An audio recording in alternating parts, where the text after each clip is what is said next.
Okay, so welcome back to another episode 4 of Reno, y'all guys. Last episode we completed Labrys's part of the story, and we actually ended up unlocking. And I had to look back at the video and see which stories I unlocked, and it was the investigation team's stories, except for Naoto for some reason. I'm guessing it's because we had to do like Persona 3's characters in order to unlock Naoto's part of the story. Because if you remember that one cutscene, how Naruto actually ends up watching C's go into the TV world. So yeah, let's do this shit with Igus, bro.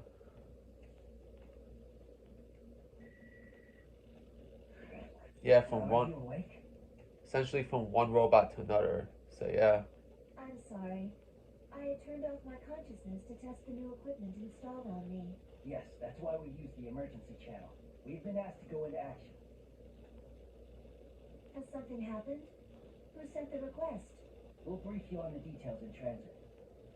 Also, regulations say that the member with the lowest serial number is in command. Currently, that's you. I'm in command? Are you sure about this?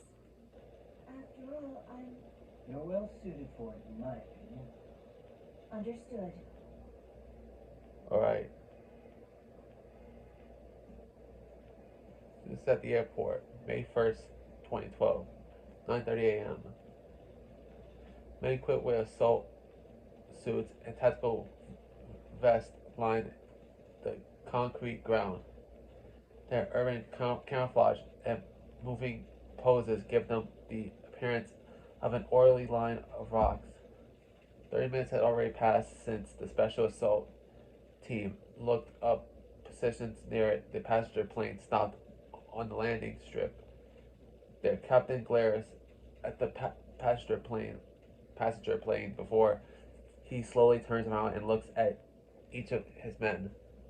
Every last one wears ski masks and thick tactical visors to mask their identities, but he knows them nonetheless. Tell me about the situation. Make it quick. We don't have much time. One of the team steps forward next to him. The touchscreen tablet in his right hand has a summary of the case on it. On May 1st, 2012, around 9 a.m., a wide-body passenger aircraft headed for Kagoshima sent out a 7,500 squawk code during passenger boarding. Following the signal, the captain reported to the control tower that the aircraft has been hijacked. Since the uprising occurred during passenger boarding, only half of the passengers, 168 exactly, had boarded. The 10 crew members to bring it to a total of 178 hostages, though thought to be on board. Some passengers seated near the hatch has succeeded in escaping. Following points were gained from questioning them. Take care not to be seen by the hijackers. There are 3 hijackers, all of them covering their faces with ski masks. All of them are armed with what seems to be pistols. From their voices and builds, they appeared to be males. They all spoke fluent Japanese. Currently, the aircraft in question has moved in front of the landing strip at the hijackers' insistence and stopped there. The authorities have attempted to negotiate with the hijackers by radio, but they have made no demands. Team member finishes his report. The captain nods silently and addresses his team. There hasn't been a plane hijacked in this country in over 10 years. None of us, not even me, have dealt with this before. Still, the procedure remains the same. Trust yourself, remember your training, and keep a cool head. Okay, the captain turns towards the plane again. Taking that as a cue, the team scatters to their specified posts to take up positions. The only thing to do now is to see what happens. Eventually, 10 a.m. comes around. Half an hour has passed already, with no new developments. Repeated attempts to raise the hijackers have been made, but they have yet to make any demands. Tensions are beginning to rise. The worst case scenario is that they have no need to make demands, that their objective is to seize the passenger plane itself. In this case, the team would be facing a large scale terrorist attack. Talk to us. The captain mutters to himself, deep in thought. From the perspective of rescuing the hostages, every second that passes without learning the hijacker's objective is a second wasted. The captain and his team can wait in hiding, but the same is not true for the passengers on board. For untrained civilians, extreme stress can easily lead to physical and mental problems. It's true not only for the hostages but for the hijackers as well. When people lose their nerve, they tend to act rashly. The hostages will begin to lose hope, and the hijackers will begin to taking it out on the hostages. An hour into the incident, anything could be happening inside the plane. The captain could do nothing but glare as the time ticked by. Another 15 more minutes had passed. A slight change in the situation was reported. All emails and calls going through stations near the airport are being checked. The details for the message, though to be from inside the plane, are not confirmed. It appeared that the hijackers have confiscated all cellular phones as per standard hijack plans, but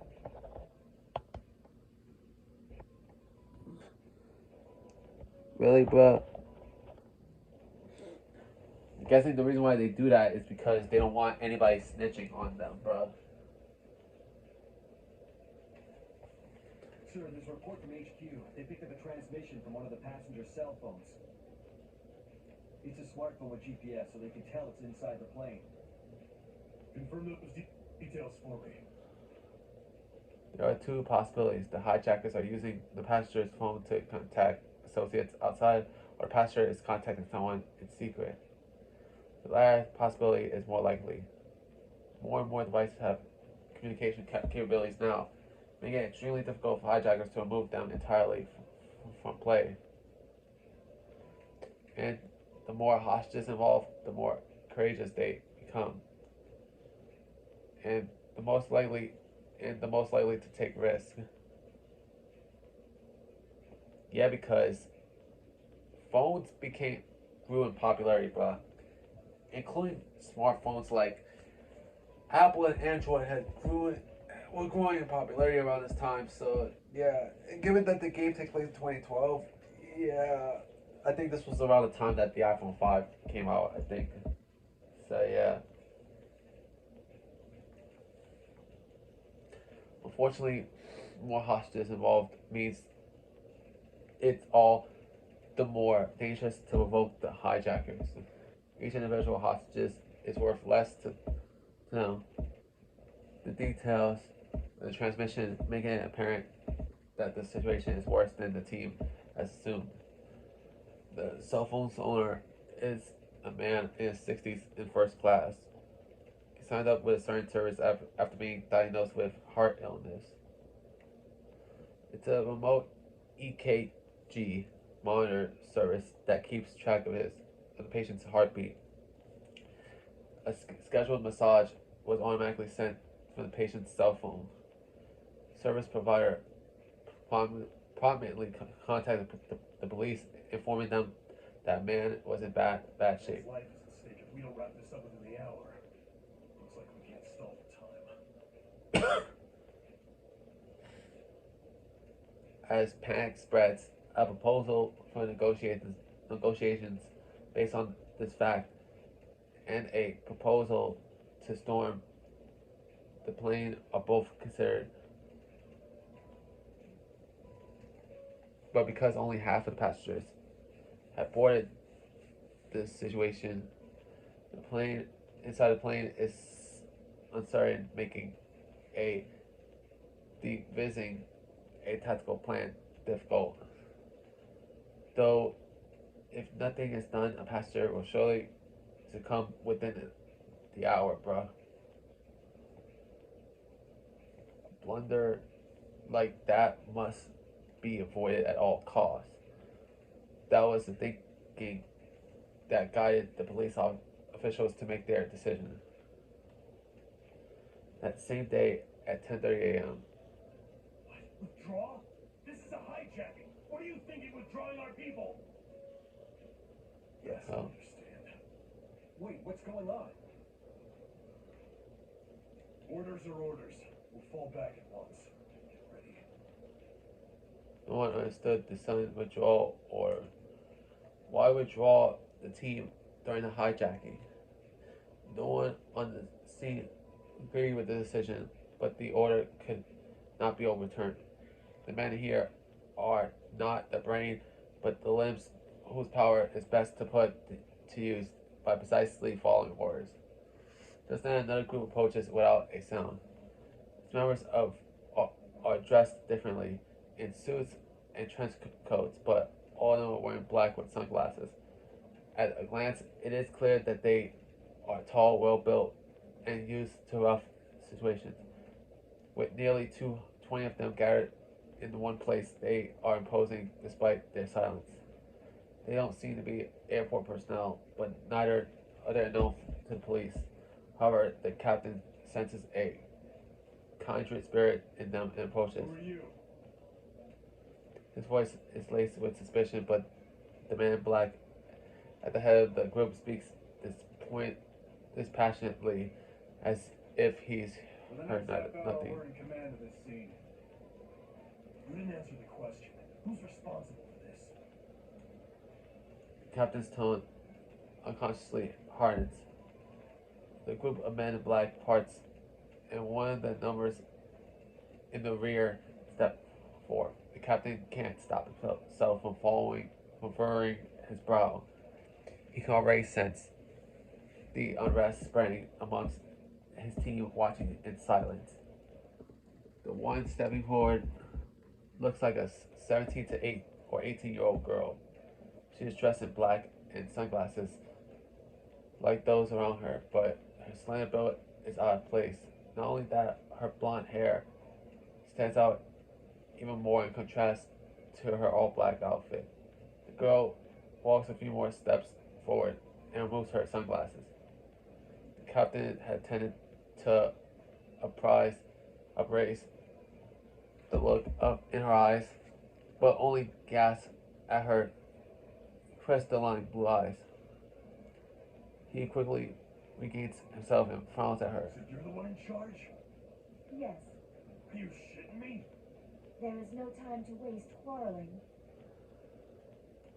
The girl looks at him fearlessly despite the armed team surrounding her. The unreality of it all is what helps the captain get over his surprise. Her age and appearance are most likely meaningless. She is clearly no ordinary girl. Are you not even gonna tell me who you're with? I cannot. So you expect me to hand over control of the scene to you without even telling me who the hell you are? I believe orders to withdraw have already been issued. Her calm, sweet voice only irritates him. The captain closes the distance with the girl while he stops short of grabbing her suit, and he glares into his blue eyes from only inches away. I don't know what kind of juice you have in the grass, but are you ready to be responsible for the deaths of those passengers? Your protests are doing nothing to relieve the danger. Rescuing them as soon as possible is my, or rather, our duty. The girl is completely unruffled as she speaks. It's like she's a machine or something. She's a robot, by the way. The captain thinks more dumbfounded than angry. Have faith in us. We too wish to save them. For the first time, something like determination flickers within those crystalline eyes. After looking into them, the captain finds something akin to resolve and conf- confidence in them. He steps back, raises his right hand to his chest. He shows the girl his watch. But you got exactly 30 minutes and not a second more. Understood. After the girl nods, she gives instructions to prepare a stair car to the group she is leading. The captain's first tightens nervously, since there are few users of the stair car. Quietly moving in place make them the hijackers think that a strike team is getting ready to storm the plane. But there is no hesitation in this girl's actions. Well then, move in as naturally as possible while staying in their blind spots.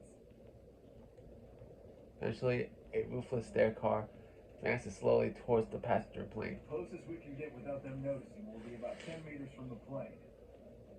That will be more than enough. More than enough. What's the point of asking it like that? The captain's annoyance begins to turn into curiosity. If she is replacing the SAT team, then she must have a plan beyond simple brute force, but Now, let's begin. the stair car stops. The girl gets out of the driver's seat. She walks slightly behind the vehicle, turns towards the passenger plane, and sits with one knee up. What's she doing? Captain brings up a pair of binoculars to see her behavior more closely. At first, he assumes she is going to use the stair car's movement as a decoy and send her team in from a different direction. Like humans, most vehicles have significant blind spots above and underneath. Yet, that doesn't seem to be her plan.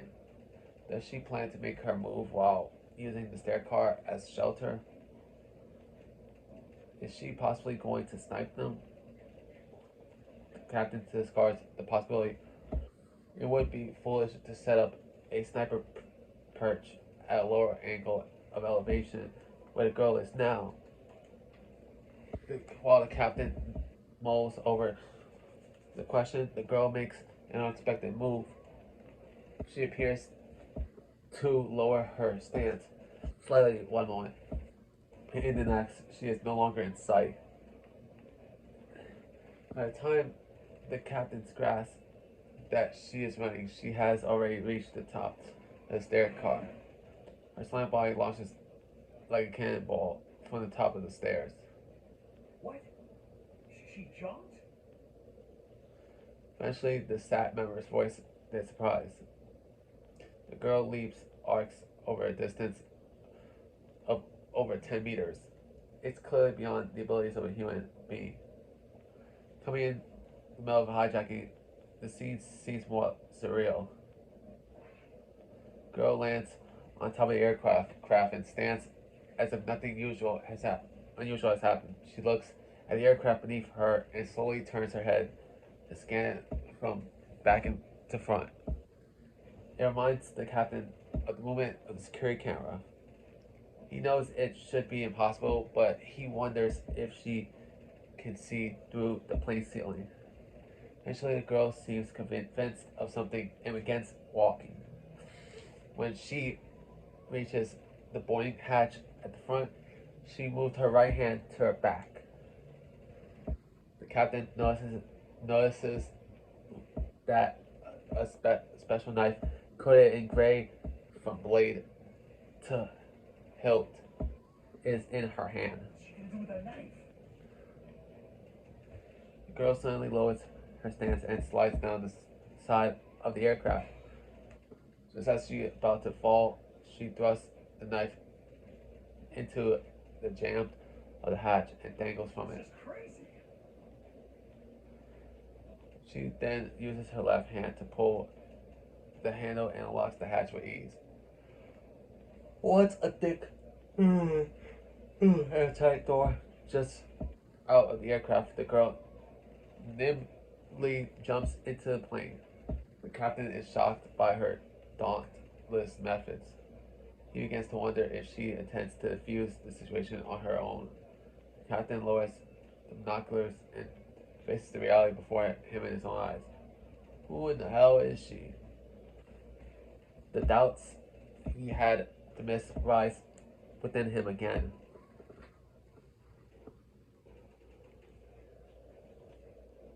When light goes on the cramped cockpit, two people notice there. Two people notice it at once. One of them is Captain sitting in the pilot's seat. The other is a man holding a gun to the back of the captain's head. The light is labeled hatch open. Even an amateur can understand what it means. The man suddenly tenses and stands ready at the passenger side door. He prepares himself for someone to charge through it, but he quickly regains himself and turns the gun back onto the captain. The man casts irritated glances back and forth between the captain and the door for a while, but eventually approaches the door, his gun pointed at the captain. He curiously cracks open the door and looks towards the passenger seat. Just outside the cockpit is the first class section, but the passengers were gathered in an economy class at the time of the hijacking. First class is empty. The man squints the ward of observation. Sorry, to ward off observation or worse, snipers. The windows are down. Coming into the darkened plane from the bright cockpit forces his eyes to adjust. But from the corner of his eye, he sees a gleam of light shining in that's unlike the regular lights. And within the light is a silhouette. Before he can react, the silhouetted figure closes the distance, and a hand grabs the edge of the door and opens it with tremendous force. Two quick, heavy shots are fired. The man collapsed unconsciously without a sound. The captain turns around and is surprised to see the intruder, a blonde girl with an index finger to her lips to signal silence. She first lays the man on the ground and then removes the pistol from his hand. On closer inspection, it is only a model gun supplemented with metal parts. The seam between the between the parts is in different places comparing to a real gun. If taken apart, the assembled pieces would look nothing like a real pistol. Oh my, damn it. The girl then takes handcuffs and from a small pouch on her wrist and fastens the man's arms to a seat leg near the window. Even if he wakes up, he will be unable to stand. Though the captain still looks as if he wishes to say something, the girl's eyes meet his and insist on silence as she leaves. The current dividing first class and economy class is closed. The girl hides herself behind it and peeks through. There is a man in each of the aisles. On the left and right, neither seems to have noticed her. The passengers and cabin crew are crammed into seats in the back. Everyone's placement matches the readings from her heat sensors picked up from above the plane. Overrated hijackers are close to the first class. The man closest to her is only a few steps away. She judges that he can easily be disabled before reacting if she moves quickly. They both carry pistols. Both they are the same types as the downed hijacker. What she can see, these two are merely model guns. The girl swiftly pushes aside and the curtain and grabs the closer man's right wrist. The hijacker caught off guard by suddenly appearing of such a slender girl and stops moving for a moment. In that moment, she surrenders any chance of victory he may have had. With a pain cry, he drops the pistol to the ground. The girl uses her grip on his right hand and puts him on the ground, then smoothly pulls out another pair of handcuffs and locks his arms to the passenger seat. The man about, thrashes about, but despite his struggles, he is no better than a worm writhing on the ground. The last hijacker finally recovers from his shock and aims his gun. The girl pulls a button from the other man's sleeve and flicks it towards her opponent's face. The button travels at immense speed. Thought it was only fired from her fingers. The man tries to shield his face, but he is too late and groans in pain when the projectile impacts his forehead. The girl does not let the opportunity pass. She easily jumps over the 3-seat wide cement block of seats with one arm and grabs the man's right hand. There she repeats the same procedure she used before. Their weapons are immediately seized while they are restrained on the floor. The passengers are only now grasping of what happened before their eyes. A murmuring chorus rises. Do not be alarmed. I have come to rescue you. Your safety has not been secured yet, so please stay calm and remain in your seats. Passengers erupt in cheer. There is sporadic applause as well, but there is a slightly hysterical tinge to it in reaction to the tension of the situation. Excuse me. We were told someone requires medical assistance for their chronic heart illness. His name is... As the girl approaches the center of the plane, she senses a male passenger stand up from his seat. He is extremely calm and quiet as he does so. The girl belatedly picks up on the incongruity all the other passengers are noticed. It is then that she feels something hard pressing up against the back of her head. She knows without looking that it is the muzzle of a gun.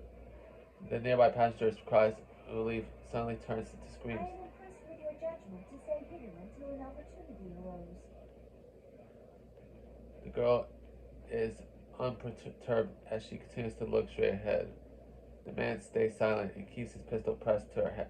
Look out, Igus, look out. She knows that there is no danger of being shot, as she is not yet sure that he was the only one in hiding. Left with no choice, the girl accedes to his demand and moves forward. And after about 10 steps, another man stands up as expected. And you too. The man doesn't answer. He slowly approaches from the front. The girl is now sandwiched from front and back. The moment the footsteps sound from beyond the curtain lean into first class. The two culprits both react at once, but it is too late. Over 10 men in black rush in at once from beyond the curtain. While the girl had drawn the hijacker's attention with the scuffle, the stair car has closed in. First, they pin down the man standing in front. The narrow passage gives the man behind a short reprieve, but it doesn't last long. The moment she lowers her hand gripping the pistol in order to escape, the girl grabs her wrist. So focused was he on the men who burst into the scene that he forgot about the threat the girl posed. He is immediately tripped and restrained once he falls on his back. The girl stands up and looks around. If there were any more hijackers inside the plane, this would be their last chance to make a stand. But no one rises from their seat. She glances towards the men in black, and they nod back in acknowledgement. Seems the crisis has been averted. The girl carefully keeps her thoughts from appearing on her face and gives an inner sigh of relief. Soon afterward, the sweeper team gives a report confirming that the aircraft is secure. The girl works with the cabin crew to arrange transport for the man with the heart illness before she steps out for a moment. She turns on the blue indicator light on the stair car and waves it in circles towards the SAT's position. It is the signal that the crisis is over. On receiving the sign, the SAT team on standby starts talking amongst themselves. It hasn't even been 5 minutes. There should have been at least 3 hijackers. You know what they remind me of? Those guys. Like Men in Black or something. Captain, who are those people? Is that one even human? Captain sighs in reluctance. This is just a rumor. But I've heard that the higher-ups want unofficial security in conjunction with a certain corporation. It's supposedly for cases that are a little strange. I hear they have some official standing with the police, too. Though it's all some private enterprise, so technically there's no authority involved at all. What? But this is Japan we're talking about. A search and destroy unit that answers to no department, keeps no records. I've heard them called shadow operatives. Turns on his own blue light as a sign of understanding and waves it left and right. Response light comes from up ahead. The girl then sees the captain spraying his arms in a shrug and smiles for the first time. She feels slightly bad for them. Her team may have shamed them, though they had done nothing wrong. I should apologize for them later. But then, in the corner of the girl's eye, in the entrance of the luggage carts at the corner of the building, a figure catches her attention. A girl? Girl seems to be about her age and is wearing a plain cape-like dress. Girl on the aircraft feels oddly uneasy at seeing the figure. To begin with, given the heightened security, the parking entrance should be strictly sealed. But the figure looks perfectly ordinary. May I check on something? The girl calls to the SAT captain over the radio. There appears to be some slight interference necessitating an adjustment on the dial. If you look towards my left, in front of the luggage loading bay is... But during the moment she looked away, the figure has disappeared. It's not there. That can't be. Girl looks around, but the figure is nowhere to be seen. Where could she have gone in this open space with nowhere to hide? What's the matter? Oh, I'm sorry. I was apparently seeing things. Girl shuts the radio off. Who was that just now? Was I truly seeing things? With those questions in mind, the girl tries to remember the figure's appearance in detail. Only then she does realize the cause of her unease. The light blue dress the figure wore. It was very similar to the one she herself had once. It reminds her of those days when she did not yet have a heart.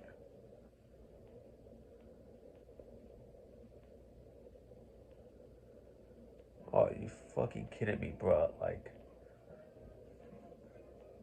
I thought we would have been able to save right there and there, bro. The girl puts those thoughts aside and returns to the aircraft. The mission does not end with talking to the culprits into custody. In truth, along with the diffusing the situation, securing the safety of one particular passenger was her highest priority. This fact is not revealed to the to the SAT team.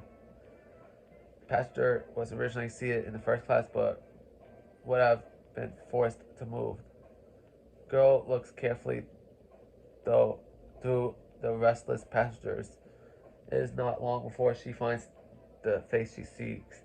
Looking relief, the girl walks towards the passenger in Are question. you all right, Mitsuru-san? I didn't think you'd be the one to come. The woman who answered has long, shiny hair that would make an impression on anyone. Her refined appearance makes her stand out over and above her calm position in her seat. But Igus knows the woman well. In fact, I was surprised to be called on to deal with something like this. The suspects made no demands. What were they after? At first, I thought I was summoned because you were their target, Mitsuru-san.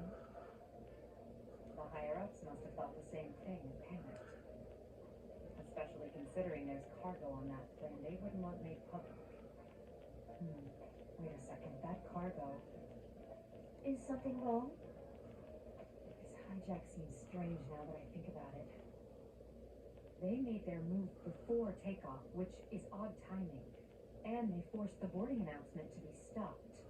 I thought maybe it was their way of trying to pull it off with a small team. Are you saying that rather than a passenger, they were after that cargo?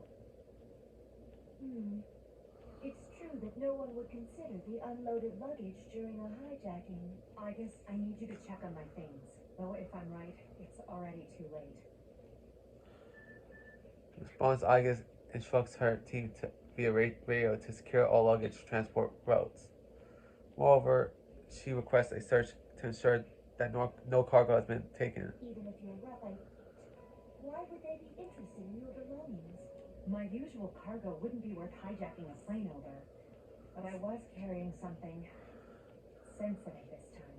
Normally, if they wanted it, they'd have to bypass a Corregio facility security or attack the vehicle transporting it. But by doing it this way, they can divert the entire country's attention with a few model guns.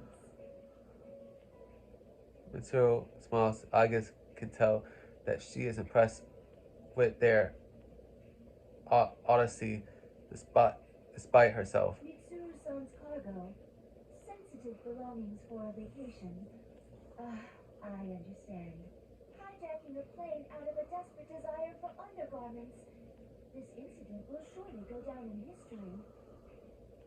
Mitsuru's eyes bulge at an unexpected comment. What? You're jumping to conclusions. It's not sensitive in that way.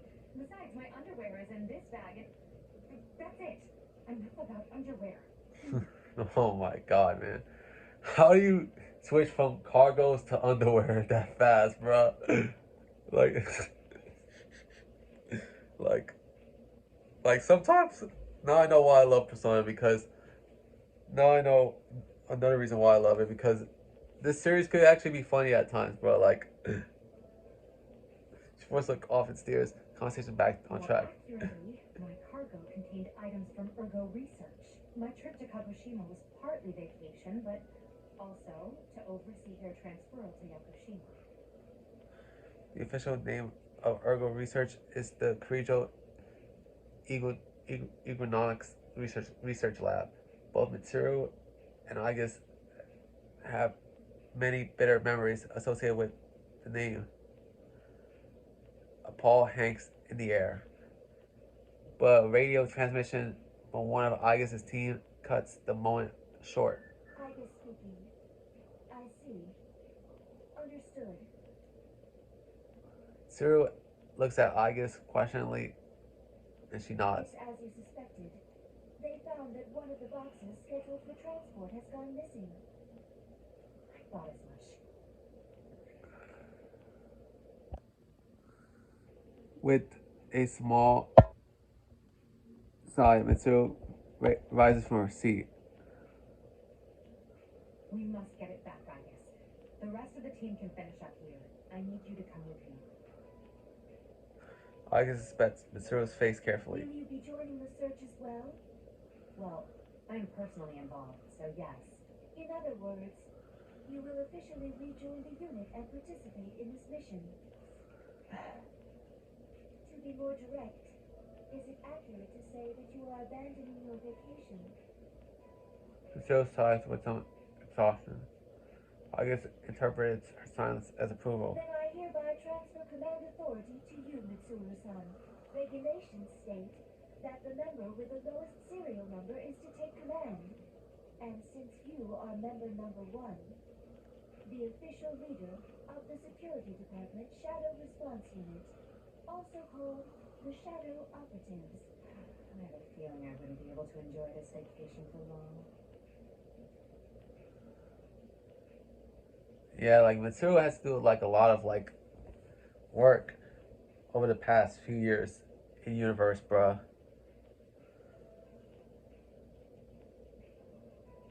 Hell, hell, I think ever since she was young, she had to like work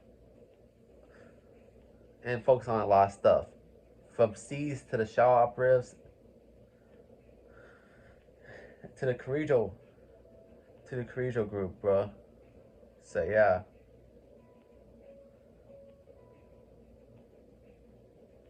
But I can't allow anyone to be hurt again by the things we, the Kirijo group, created. We'll get this cargo back at all costs. Mission or no mission, I'm making it a personal priority. Understood. Aigis answers loudly and snaps off the police salute that she finally gotten the hang of.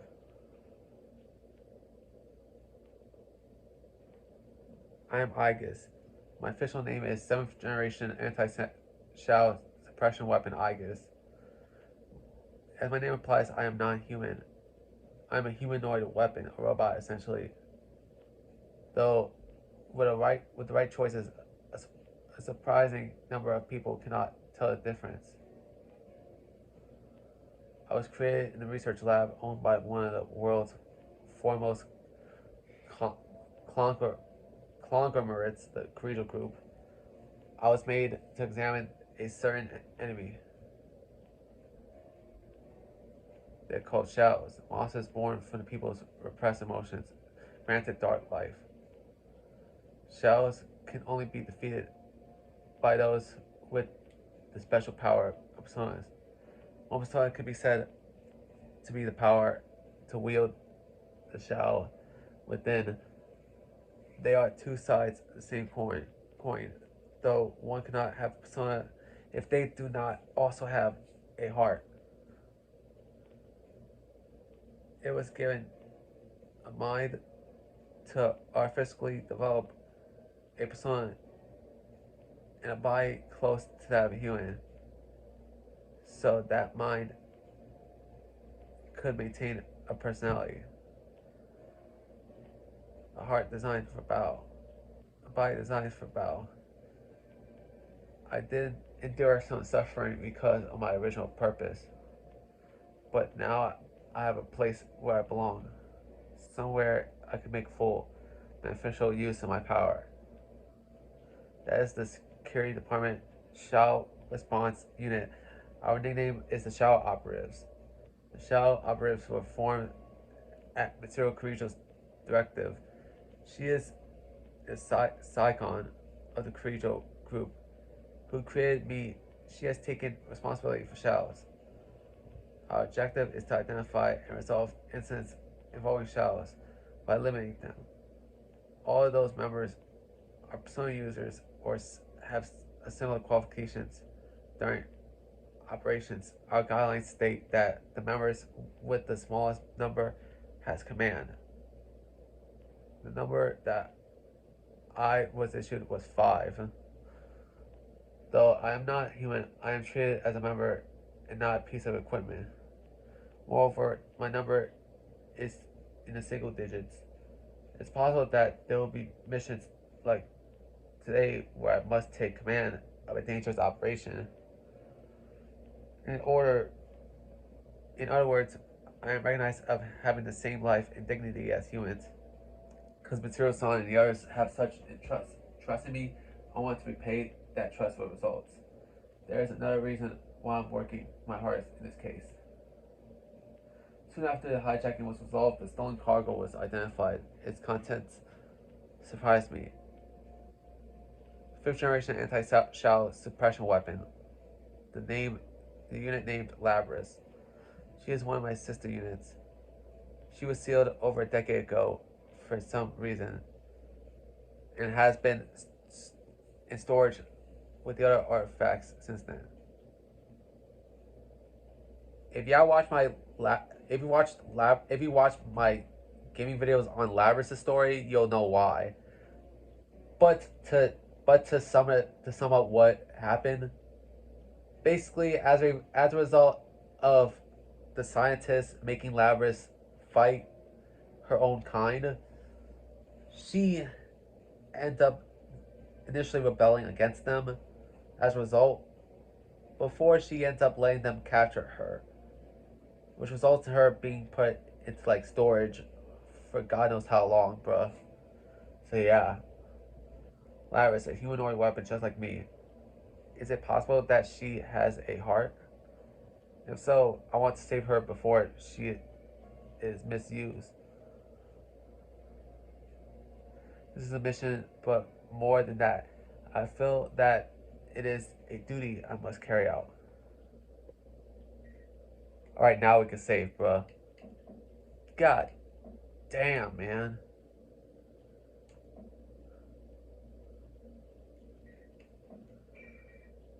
So yeah, that'll be it for today's episode, yeah guys. So I'll see you guys next time. Orange TV, sign off.